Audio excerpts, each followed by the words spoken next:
seemed, the guys didn't like him. They didn't like him either, but nobody liked him. But, he was back then, every little league coach dream. He was just talented at such a young age.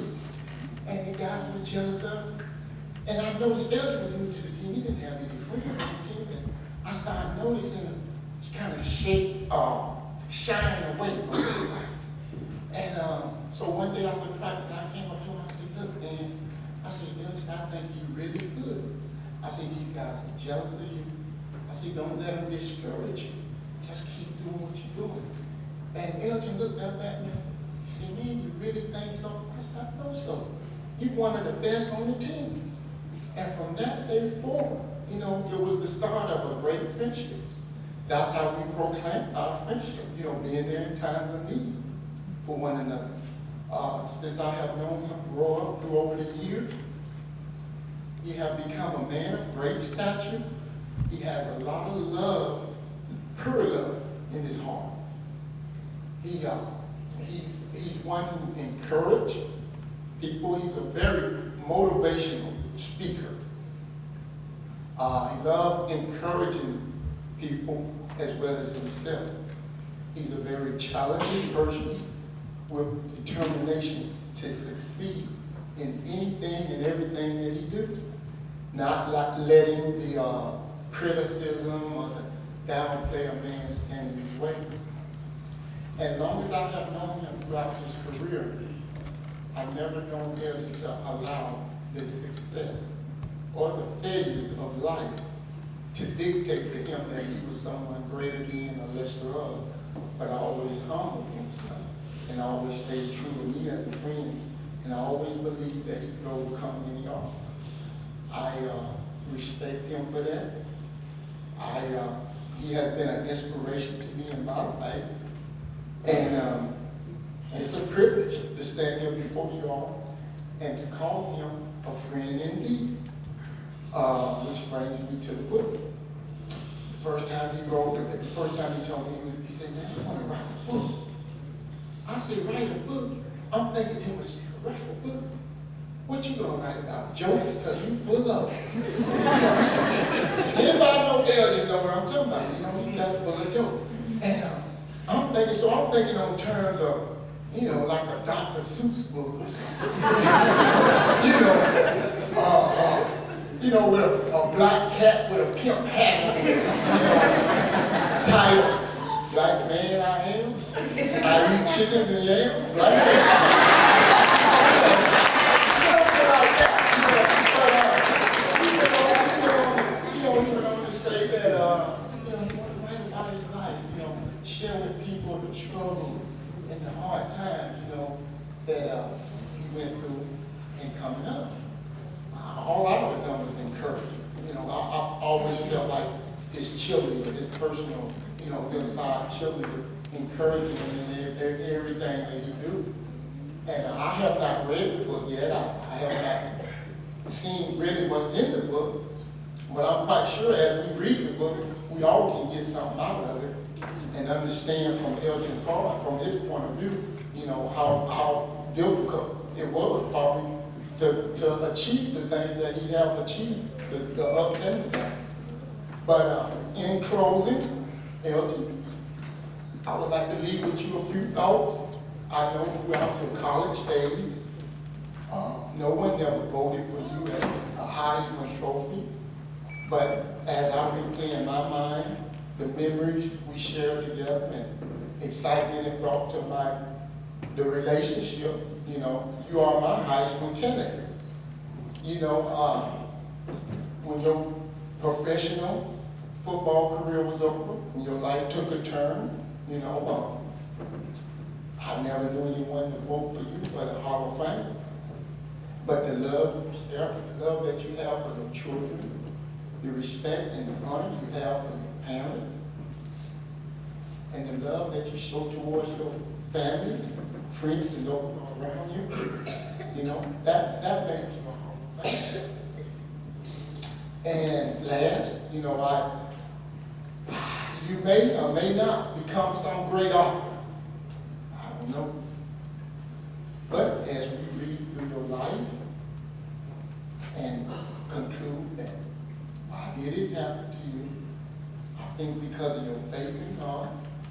the love that he's placed in your heart, and the spirit he has given you to endure, makes you a number one seller in my book. Okay? I love you. Peace.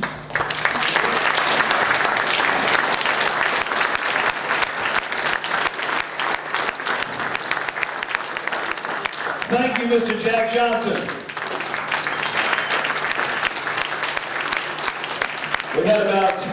We had about 10 other guests this evening. Unfortunately, Jack's taken up all their time. We'd like to thank everyone for coming out this evening. We know everything there is to know about Elgin now, so thank you. Just kidding, Jack. One more hand for Jack Johnson there. Thank you.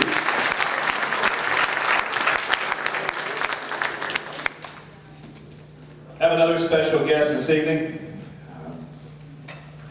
Would like to bring up one of Elgin's UCF teammates, Mr. Bernard Ford, college teammate at UCF, Buffalo Bills first pick in the 1988 draft. His career, Houston Oilers, Dallas Cowboys, Philadelphia Eagles, Miami Dolphins. Mr. Bernard Ford, folks, let's give him a big hand.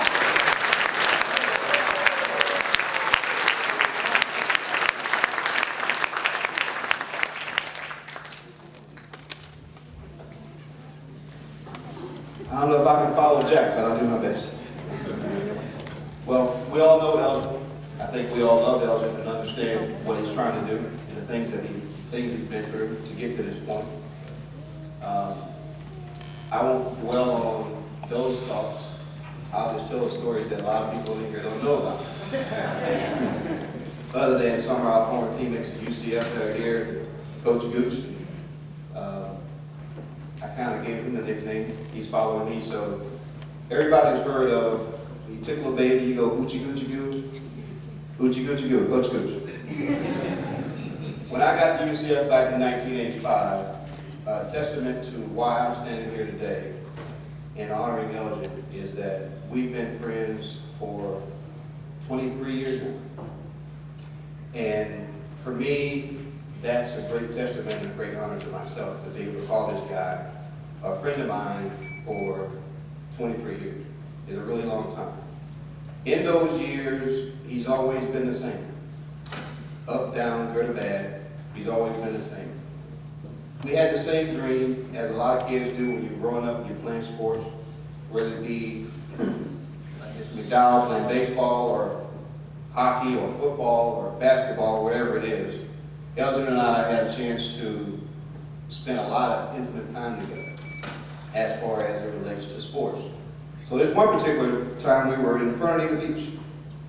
Coach Stockstill had a camp up there. His father was the coach of Fernandina Beach High School. I did not know where that is, being from the backwoods of Georgia. Fernandina Beach. I thought we were going somewhere a long way away. Actually, it's very close to Jacksonville. So Elgin and I, Robert Hector, a couple other guys, Coach Stock's brother, were up to the camp. So during the day, he'd teach the kids, the high school kids, certain drills. Elgin with the running backs, I'm with the receivers because I was a receiver. Coach Stock was the quarterbacks, and his brother was also a receiver. So during the day, in the morning, you run through the drills, and you teach the kids, In the evening time, after about 4, that means we can be out to ourselves. So they had us up at a hotel. So Elgin and I would go run on the beach, and we talk about being able to play professional football, which was his dream and mine. So there's one particular night we run on the beach, and we run up, get up on the top of the road, where underneath us, over the bridge, there was some guys in the water. So on the other side, Elgin and I are looking, and I looked up in the water and I see these flashes in the water. I looked at, what's this? Elgin, what's those? He said, those are sharks. They look like lightning streaks in the water. So I began to yell out at the guys, hey, it's sharks in the water. The guy goes, yeah, I know, that's what we're hunting. I've never seen guys hunt sharks before. The other goes, yeah, I used to do that. We do that in Jacksonville, bro. We take a stick, we go try to stick the shark. You ever had shark meat? And I'm like, damn. Where this guy come from? He's a black guy. There are stories like that I could go on all night for many, many hours telling stuff like that. But at the end of the day, this is his day. And I'm extremely, extremely honored to be here on this occasion, to see his family, his daughter, to see the smile and see how happy he is. And if you guys ever had a chance to talk to Elgin, make sure you got a lot of minutes on your phone. Make sure it's on the weekend. If you don't have free nights and weekends, you might not want to have a conversation about this book, because he really enjoys telling the story about himself. And I'll say that from the first day in 23 years, the thing that moves me the most is he hadn't changed. He's still a guy, happy-go-lucky guy who likes to laugh and joke and listen to the SOS band. Even when you sleep, he played that song for me 1,000 times. I know every syllable in the song, every note, even though I don't know who's singing. But again, it's an honor to be here. Thank you for having me. We love you.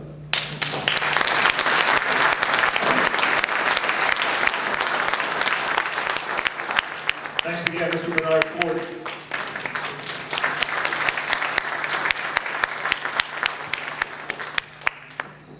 The next gentleman I'd like to bring up here is Coach Alan Gooch, former player and alumni of the UCF Knights, joined the staff as the running back coach. Later he served as the UCF interim head coach before joining the AFL's Orlando Predators as president general manager. Put your hands together for Mr. Alan Gooch, folks.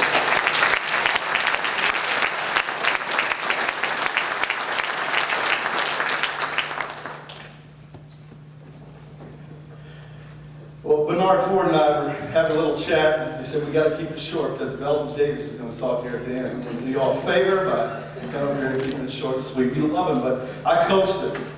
Knew him for a long time. I would ask Elgin what happened on the sideline, and we could be there until the second half. If I listened to everything, what happened on that play?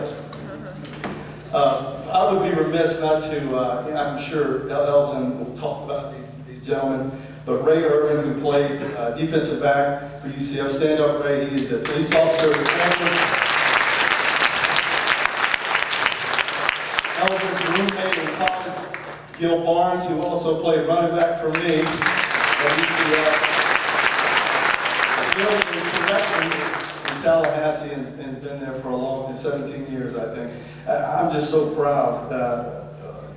I feel like a proud dad, you know, when I get around these guys and see Bernard and Gil and Ray and Elgin, and they've all done so well. And that's what you hope as a coach, that you hope you have an opportunity to influence and have them influence you, because they certainly are an influence on you. You get to watch them for 4 years get knocked down and come back up. And like everybody has said before me, it was a lot of fun watching Elgin Davis get a little adversity, because he would always bounce back from that.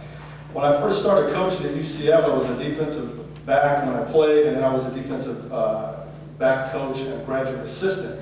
So Elgin was a running back already at UCF. I remember the recruiting process with him, with Coach Saban, and bringing him down from Ribault High School. And when Elgin first stepped on the scene, he made an immediate impact, and I'm sitting back there as a defensive back coach watching him move and go through, and very talented young man.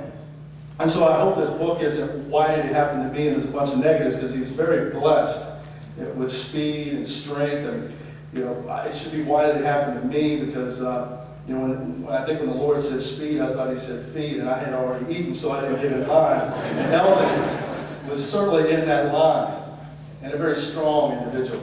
But he was also very humble. Coach McDowell, I was a graduate assistant, and Coach McDowell offered me a full-time coaching spot on the staff.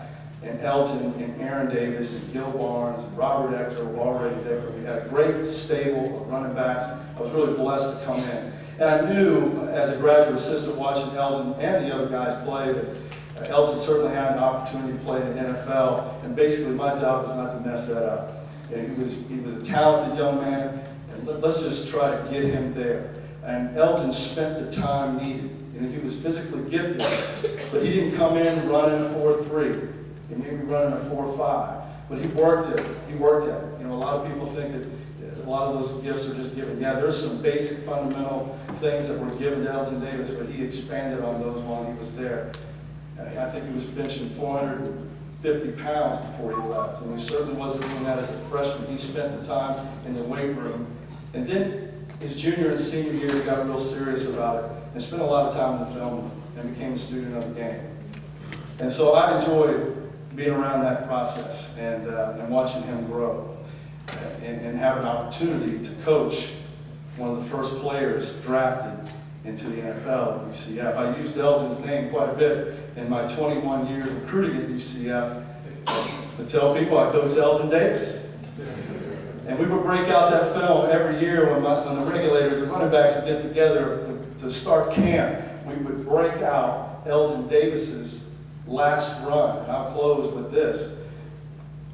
His last run, Elgin had some ankle problems, some hamstring problems, which gave Aaron Sam and Gil Barnes and Robert Eckert some playing time. He was very concerned about his opportunity to get in the NFL. And his last game, he was hampered with some injuries. I think it was Teddy Wilson that returned the kickoff when we started the ball on about and I could talk some stories about Bernard Ford and Teddy Wilson. This great player with some crazy guys. And Teddy Wilson returned the ball, and I think we had the ball on the 19. And Elgin trots out. We called his number, first play from scrimmage, his last game, and he takes it 79. And it was a record that stood for until Kevin Smith, who's now playing for the Detroit Lions, who played for UCF. He finally did what I tried to get one of my guys do for 15 years. Everybody on this team's got an opportunity to break the record. As soon as the ball is kicked out of the end zone and we start the ball in the 20, you got an opportunity to break Elgin Davis's 79-yard run. We would talk about that every year. But it was fun always to look back on that run. And I always got a great kick and a smile over a kick out of it and a smile on my face as I remember congratulating Elgin on what a great run it was. And Teddy Wilson said, "I don't know what you're talking about, Coach. I blocked the whole way for him. If I don't do anything, he don't score." So there was a great group of guys. Elgin Davis was very humble man, and it was an honor to coach him. I hope that my boys come out like an Elgin Davis. He always has a kind word, and I wish him luck. And it doesn't surprise me that he did something like this. He was always overcoming obstacles his whole life. All right. Thank you all for coming, for helping.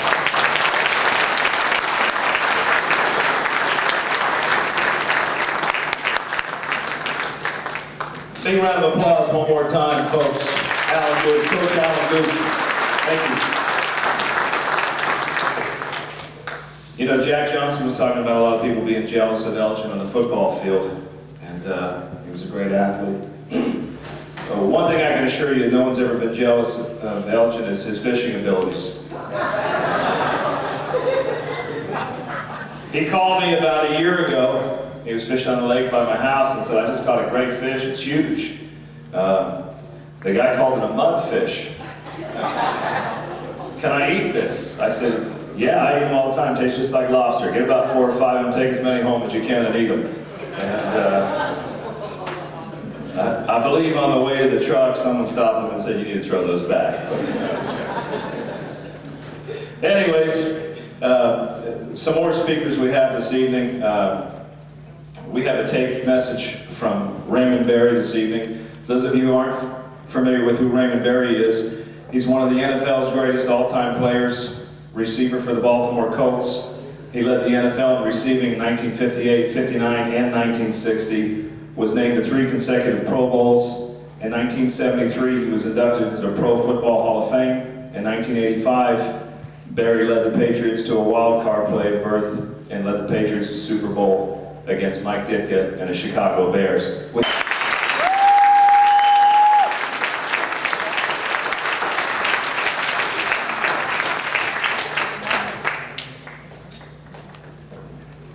Good evening, everybody, and thank you so much for joining us here tonight as we celebrate Elgin's new book.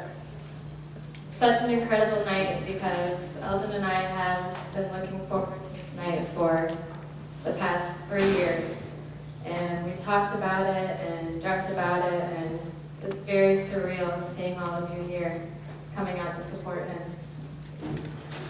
I will never forget the first time that I met him.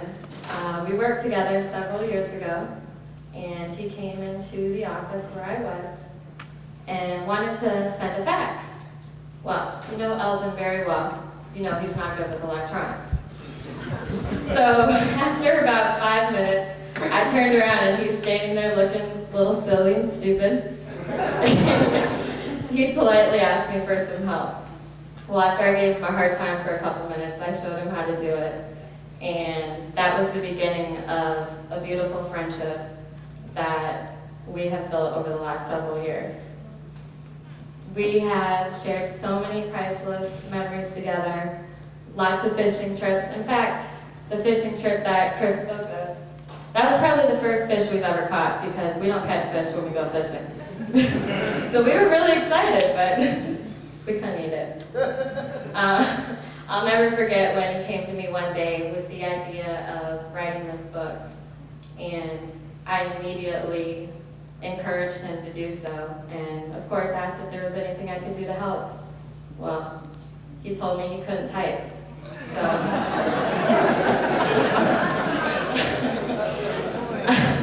I thought, no big deal, I can type it up for you when you're all done. Well, that turned into a day and night project for several years that has led us to this night. And it's been an incredible experience. It has truly enriched my life, and I credit Elgin for my growing and for opening my eyes to a lot of things that I had no idea were out there. And so much dedication and perseverance and love went into this project. And it wasn't easy. We were constantly faced with obstacles. And there were so many times where either one or both of us were just ready to throw our hands in the air and give up. But fortunately for us, there was a higher being pushing us to continue on and finish what we had set out to do. And I'm so honored to have been a part of it. And with that being said, it is my great honor to introduce to you the man that we are here to celebrate tonight, my dear friend and our newest author, Mr. Elgin Davis.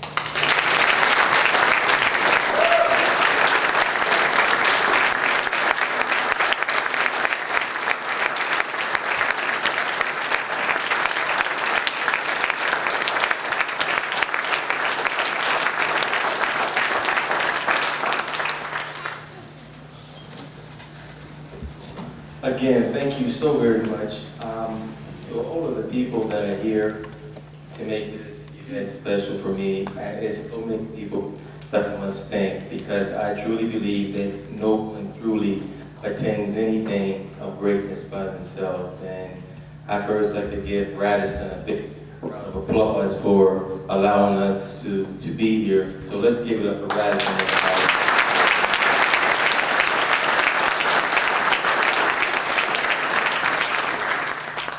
I would like to thank the greatest marketing team that anybody can have.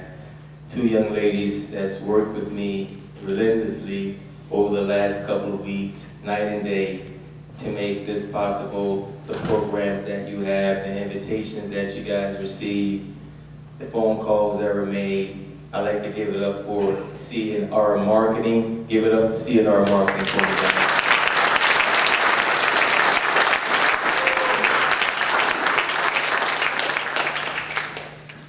To the helpers that are here tonight, Diana Stone and Nora and Berna Baez and Allison Pate. And the list goes on and on and on. To my co-workers, thanks to Chris. I mean, didn't he do a wonderful job?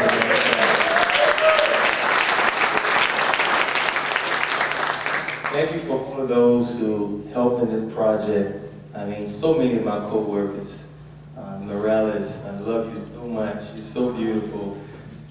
Raphael and my friend Kurt Mitchell and Cecil Ladd. I just saw Cecil. He's our vice president of our company marketing. Thank you for coming out. And so many people that were with the company in the past, but they came here because they They saw that family was bigger than company. They saw that family goes on for eternity, and maybe we are here and there on a job, but the family and the values are what's important. And I thank you guys from the bottom of my heart. I thank you so much. And I must say to you that, you know, I don't think Allison knew what she was getting herself into. Because she was only supposed to work for about a month and typing this stuff up. And the month turned into 3 years, 3 long years. And I can tell you, the blessings have come from near and far. I like to term my blessings as angels. They assist me from my right, from my left. They are behind me, they're in front of me. And I meet them every single day. Like the people that I met at Kinko that donated their time, their computers, their skill, their expertise. And Allison and I have shared hours upon hours, sometimes 4, 5 o'clock in the morning. They knew us so well there, they almost made that our permanent address. That's how much we were at Kinko's. But you know, that's what it took to get to this particular point. I would like to thank Sam McDowell, Steve with the City of Legends, that's helped so many retired athletes make the adjustment from professional athletics into the common way of life. Thank you for what you do, and thank you for what you've done for me. And there's so